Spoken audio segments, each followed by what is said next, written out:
السلام عليكم. انا عايز اتكلم النهارده في التشكيل بتاع الزمالك لمباراه غزل المحله.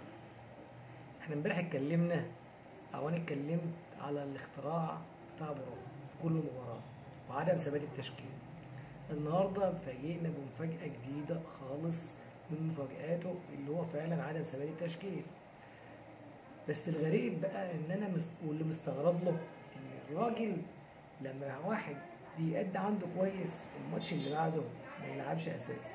يعني الناس كلها اللي بيلعب كويس بيستمر، لا ده اللي بيلعب كويس بيخرج بره التشكيل. هتقول لي ازاي؟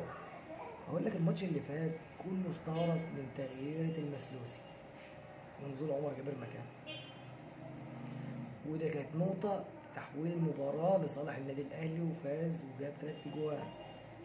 يعمل ايه بقى النهارده؟ يقعد المسلوسي خالص ينزل لنا عمر جابر من الأول، يقعد عبد الشافي وينزل سيد رمار من بدري.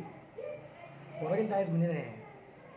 طبعا الناس ما تعرفش لسه التشكيل حراسة المرمى عواد، من اليمين للشمال عمر جابر الزناري وعبد الغني وسيد نيمار، قدام منهم اوباما ورؤى، على اليمين زيزو جزيري مصطفى شلبي. ده التشكيل بتاع مباراة غزل المحله. ايه الجديد في التشكيل؟ خروج المسلوسي ودونجا ونزول عمر جابر ورؤى، يعني عدم ثبات التشكيل للمرة ال15 في الدوري. كل ماتش بتشكيل جديد، مفيش تشكيل زي اللي قبله. والجديد ان اللي بيلعب كويس هو اللي بيخرج، يعني اجتهد ويتعب في الملعب عشان الماتش الجاي تريح وما تلعبش.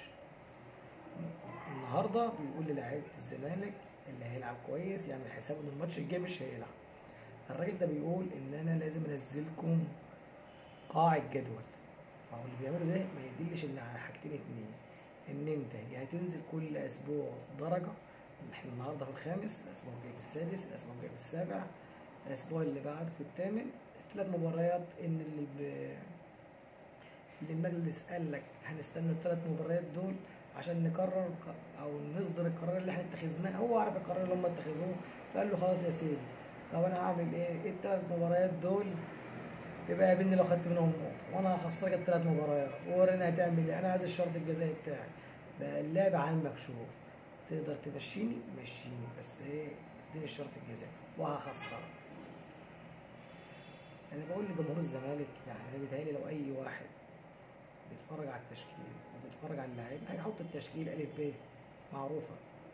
يعني انا لسيد نيمار زي ما قلت باك يمين من احسن باكات اليمين السنه اللي فاتت، ما قعدوش، لا اجيبه قعدوا في الشمال عشان ابوظه.